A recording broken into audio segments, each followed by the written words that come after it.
Let's look at a house I thought about buying. Hi friends, I am Sarah, also known as Budget Girl here on the internet, and if you don't know me, I paid off $33,000 worth of student debt on a low income, and I've been building wealth and talking about it and showing it on the internet for coming up on 7 years. Last year I bought my very first real estate investment property. It's a duplex, and I am house hacking it by living in one side and renting out the other. But before I landed on that purchase, I toured a lot of homes and multifamily properties in the Bryan, College Station, Texas area. I'm currently now doing that again, and I'm shopping for my next real estate investment property. The one that I have has been wonderful, and I'm not planning on selling it or anything, but when I move out of it, I'm gonna make a lot more money being able to rent out both sides. So I'm saving up for the next property this year. I am looking for the deal of a lifetime, or even just a great deal. And it reminded me that I had some footage from back the first time I was shopping for homes that I never showed you guys. So this is a $240,000 quadplex. So 4 2-bedroom apartments, and it's in College Station, Texas. And I really considered this deal. It was not in the best area, but it was at my budget level. So I spent $230,000 on my duplex. So I was thinking more units, more rent, as we know. And I didn't end up buying it, spoiler, but here is a bunch of footage of me going to the property. There was a unit empty, so I was able to film, walking through it with a realtor who I have permission to show on screen, by the way, and talking through the deal and figuring out that it wasn't gonna be the one for me. And I think that going through that process really helped. Seeing properties that weren't the ideal for me really helped, and everything came together so that when I found the place I bought, I knew that it was gonna work and it was gonna be the right one. So let's get into it. Alright, so I am driving out to see a house, technically a quadplex, that I am considering purchasing. Here's the thing. I have been talking about buying a duplex for over a year now because I thought that that is what I could probably afford on my salary. I have been looking in the $200,000 range. I have been looking fairly casually at duplexes and apartments. I saw one triplex, but I haven't been ready to buy yet because I didn't have the down payment saved that I wanted. And I also wanted to kind of really educate myself on the market and what homes around here are worth. And I've been doing that. I've been doing that for about 7 or 8 months. I've seen maybe half a dozen properties, and the triplex was the biggest one that I saw, and it was a little out of my budget. It was like $250 or $260 what it was listed at, maybe $240, I don't remember, but it sold. No love lost. It was next to an identical unit that was not good and kind of slum situation. So I mean, long term that probably wouldn't be an issue, and it could even be that I could have bought it as well eventually and fixed it up, but I was worried about how much the property would need to be fixed up. This unit is a 4-plex, and it's a little further away from the university than the 2-plex that has been kind of at the top of my favorites list. So the duplex is $230,000. It's very close to the university. It's in a definitely growth area. I could easily rent that out to college students until the end of time or until the place falls down. It's pretty nice, in decent condition. One side has been like retrofitted and has like the nice wood floors and everything like that. The other side would need all that stuff, but that's part of buying a property. The plan, of course, is to live in one unit and rent out the other. So let's talk about the math of that real quick. $230,000 loan for that. Say I put down 20%, I owe $190,000 on that property. Half of it is being rented out for $750, $800 a month, and I'm living in the other half. The mortgage on that is probably gonna be about, or monthly, let's say monthly cost. So mortgage, insurance, and property taxes, not including any repairs, improvements, things that like break down and I have to replace, like a fridge or anything like that. We're not even talking about that. Just monthly cost for that unit would be about $1,100 conservatively. $800 rent, awesome. That would be paid to me if the tenant pays. We always have to remember that. But the units that I'm looking at have a good rental payment history. And so we're gonna also assume that the renter is going to pay most of the time. So $800 leaves me with a few $100s that I would have to pay each month out of pocket to live there. That's fine.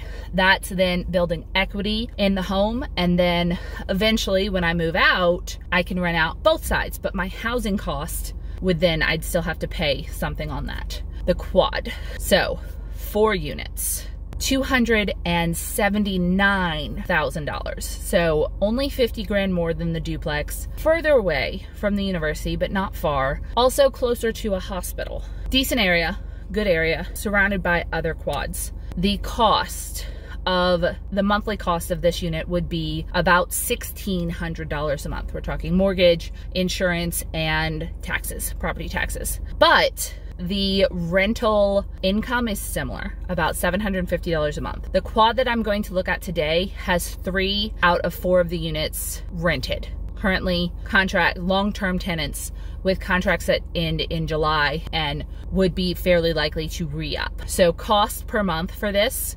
$1,600. Rental income from this, with 3 out of 4 units filled, because I'd be filling the 4th unit, is $2,700. So we're then thinking, okay, I would be turning a profit on this quad every month of about $1,000. So completely paying the fees, having $1,000 that I would first immediately put that money plus what I'm currently paying for rent into a big honkin' savings account, because inevitably things are gonna go wrong in 3 or 4 of the units. I'm gonna have to replace things, I'm gonna have to fix things, I'm gonna have to hire people to do things, that kind of stuff. Probably would wanna save about 20 grand, honestly, for a 4-plex to make me feel really comfy and knowing that I can fix anything that comes up and just be able to deal with it. I don't know if that's an unreasonable amount to want to save for it, but that is what my gut is telling me. But once again, we're building equity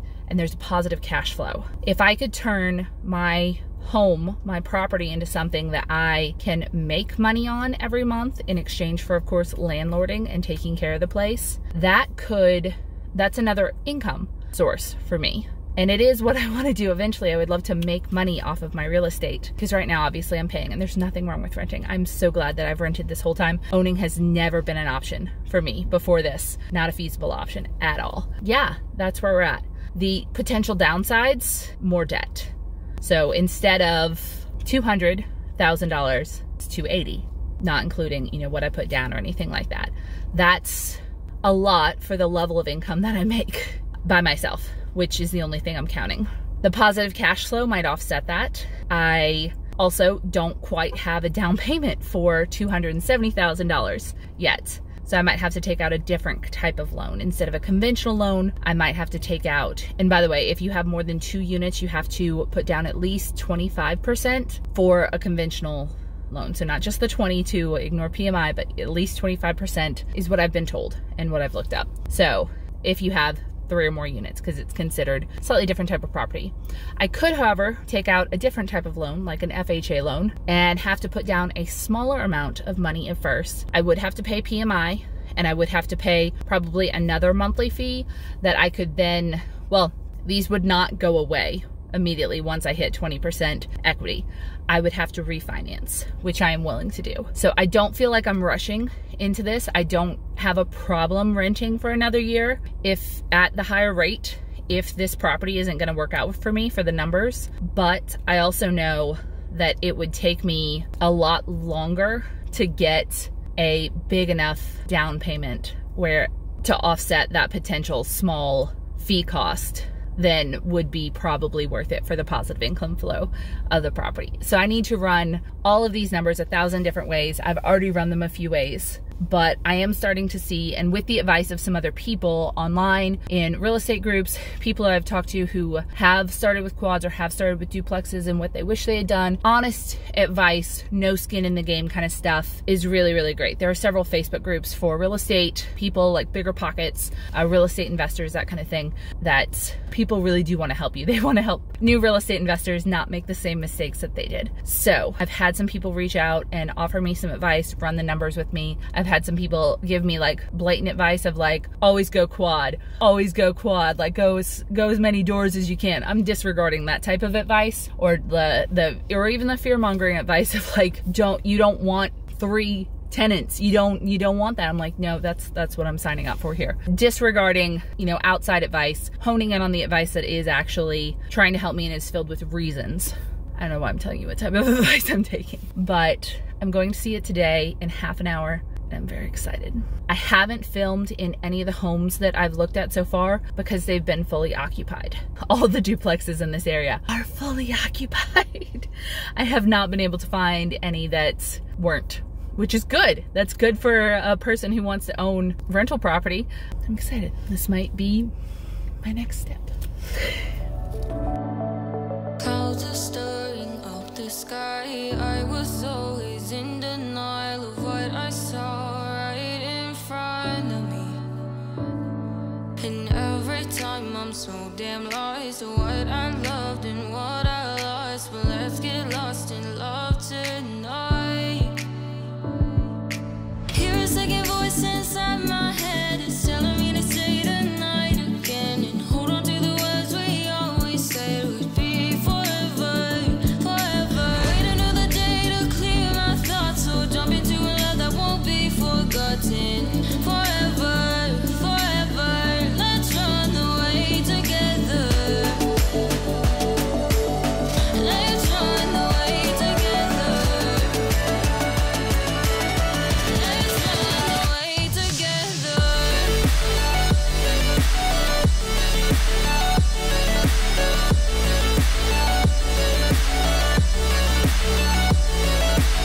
The only one knowing was you.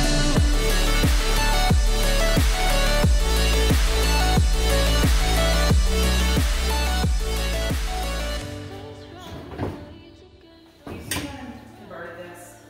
Do you see how they converted this? This was probably the pantry. Oh. And it's underneath the staircase. Gotcha. And they came and they Added there. created an access, which can be storage. But then Oh. they added, if you, I have not seen this Yeah. before. That is nifty. that's a good idea. That's a really great idea.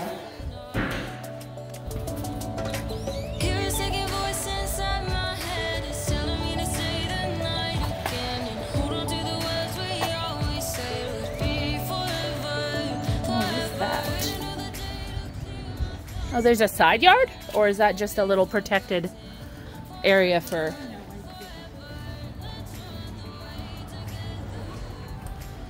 Well, it's open. way together. Let's run away together.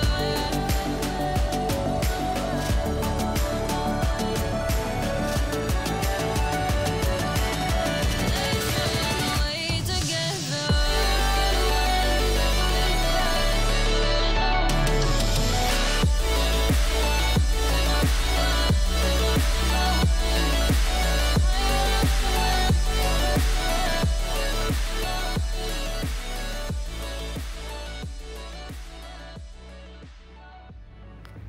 So I talked to the real estate agent and some of the neighbors and actually 2 of the tenants, and a few points of concern.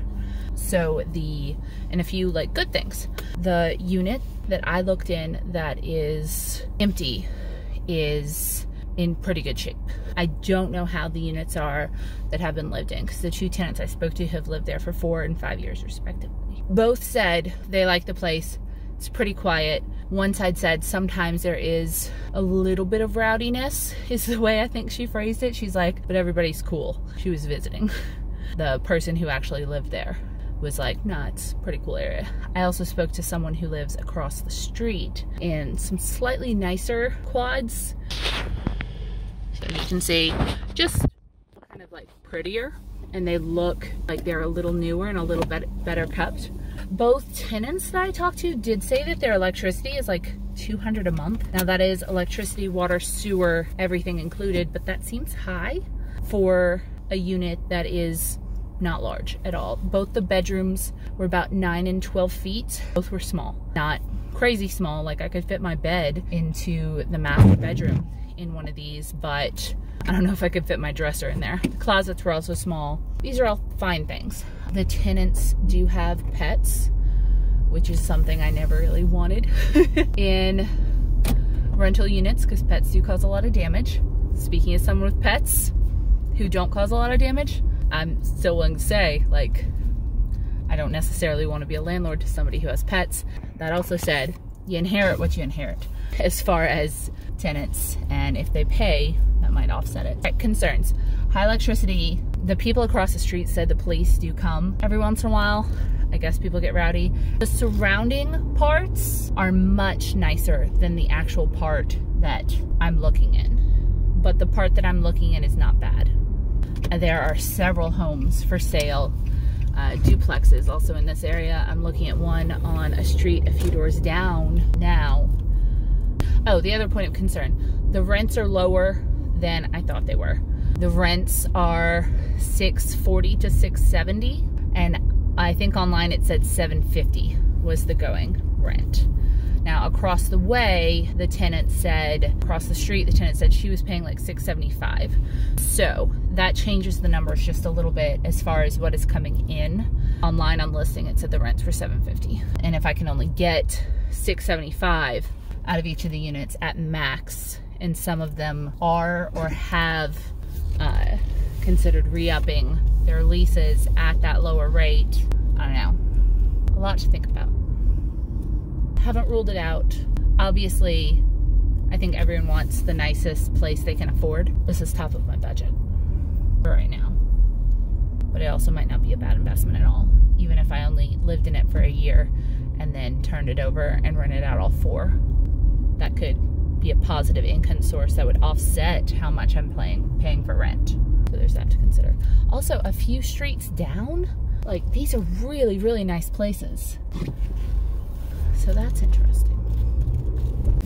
I just got some more info. So I saw that there was a guy mowing the lawn. You probably heard him in the clip that I showed you, or I had, of the property. And so I saw him as he was putting his stuff away. And so I just rolled down my window and introduced myself and asked how much he was charging for mowing. And he said he mows 4 of the properties, 4 of the buildings, for a man who owns all 4 and some other of his units. And I just asked him, you know, off the top of your head, for another one, and I told him which one, what would you charge to mow? And he was like 30, 40 bucks as often as you need it. So each time, I'm guessing. But that's cheap as hell. And if I were to buy that unit, there's no place to like keep a lawnmower. There's no outdoor like shed or anything, and I'm not certain I'd want to build one. And quite frankly, I'm not about mowing my own lawn. So he was also able to tell me the name of the man who owns the 4 units that he mows for, and I saw that there was a for lease sign stuck in one of those properties. So I have the name of one of the owners and a phone number for either him or his property manager. So I'm gonna give him a call and ask just kind of what he thinks about the area. Probably ask him how much he paid and when, because there are no comps for the area. I can't find any. In the whole time I've been looking at buying and doing my research, there have only been 2 quads go up for sale, and this is one of them. The other sold, Texas is non-disclosure, so you can see how much it was listed at the time of the sale, but it doesn't tell you how much it sold for. So you kind of don't know unless somebody's willing to talk. I'm always happy to call around and ask questions. Former reporter. So I'm gonna keep looking into this, and I'm glad I have somewhere to gather some more info from. The real estate agent also told me that she's gonna try to get me some more info. She sent me the seller's disclosure, which I haven't looked at yet. Essentially, more information. She also said the roof is only 3 years old, which is amazing. She says 25-year warranty roof, 3 years old, or 50-year warranty roof, I don't know. And that was a big concern too, because obviously if the roof is shot, that's a giant amount of cost. Roofs and foundations are the things that scare me, and areas that are like going down. but this area looks like the surrounding, at least, is kind of growth. It's getting better, and I'm okay with having the worst house in a nice neighborhood. Obviously that's simplifying it a little, because it wouldn't just be my house. It would be, you know, 8 buildings, one of which that I would own. And if the other 7 buildings went down, my property would also go down. But the fact that the neighborhoods around and all the streets around are much nicer bodes well. So I just spoke with a man who owns 4 of the units on that 2-street kind of double block that are the exact same units as the one I'm considering purchasing. And he said he's owned them for 30 years, which is interesting because he said they were almost brand new when he bought them. And he said most of his tenants are HUD, and his tenants actually pay less. So they're paying like $580 was his highest rental, which is interesting. That either he's just kept the rents low or HUD caps it. I'm not sure. I'm gonna have to do some research into that. He also said that there is some police presence out there fairly regularly, and that, you know, he's had good tenants and bad tenants, and a lot of them stay a long time. So, more information to consider. All this sleuthing makes me hungry, so I got mozzarella sticks. If I'm being completely candid, I'm not sure about the area. And everything I've read about real estate says, you know, make sure it's in a growth area, make sure that it's in an area where the rent and the property value is going to continue to go up. I think the surrounding area is good. I think that this one little patch that I'm considering buying is priced affordably because it's not the super nicest. There are potential options in this. The area could go up, the area could go down, and I don't know if I'm taking a risk or not. I just don't. It could potentially be a continuing good source of income, especially if the apartments are in good shape. There will always be a need for low-income housing or low-cost housing. Thank you. Thank you. Have a great day. I've lived in places that cost $400 a month before, $300 a month, and I've taken good care of them. Low income does not necessarily mean low profit. $600 a month from 3 units would be $1,800. $1,600 is the approximate cost of what it costs. So I'd be netting $200. Though all 3 units are priced above $650 a month. That's just low end. Must think. So I hope you enjoyed that blast from the past of early 2020 Sarah, before the pandemic happened, shopping and really considering a quadplex. I'm very glad that I didn't purchase that house. I do know that someone did, and I have a local real estate friend who knows someone who bought that. So I'm glad I didn't. I'm really glad that I went through what I have, and I'm out shopping again. So tell me, what do you think of this deal? Would you have preferred the one that I ended up getting? And if you want to learn more about my real estate investing ventures, I have a whole playlist that I will link below. And I also have some blog articles outlining all the numbers, everything. I believe in fully transparent finances, because I think when we talk about money, everybody makes more, gets more wealth, and is just better off. So I'm happy to share my money and my finances with the internet in the hopes that you can learn from it, including my mistakes. I would love for you guys to learn from my mistakes, avoid them, make more money, and do better, and build the life of your dreams. If you enjoyed this video and you want more, please go ahead and subscribe. We're almost to 100,000 subscribers. Oh, it's taken a while, but we're getting there, and I'm just really thrilled. And also don't forget to like this video. Question of the day. Do you think that my next house purchase should be a single family home, another duplex, or something bigger? No, this would be insane. Probably up to this. That's all I can do. I'm not rich. I'm working on it, but I'm not there. Also, don't forget to go to budgetgirl.com, where there are tons of free resources, articles on real estate investing, on side hustles. There's a brand new side hustle series where I interview people who do things like dog walking or writing books or making those cool resin art things that we see on TikTok, and ask them all of the hard questions of how much it costs to get into this, how much you make, everything you hold back, anything you wish you had known. Everyone I've interviewed has been so open and honest, and they just really want everyone to know everything behind it and to do better too, because transparent personal financial. Okay, thanks for watching. I will see you guys next time. Happy investing.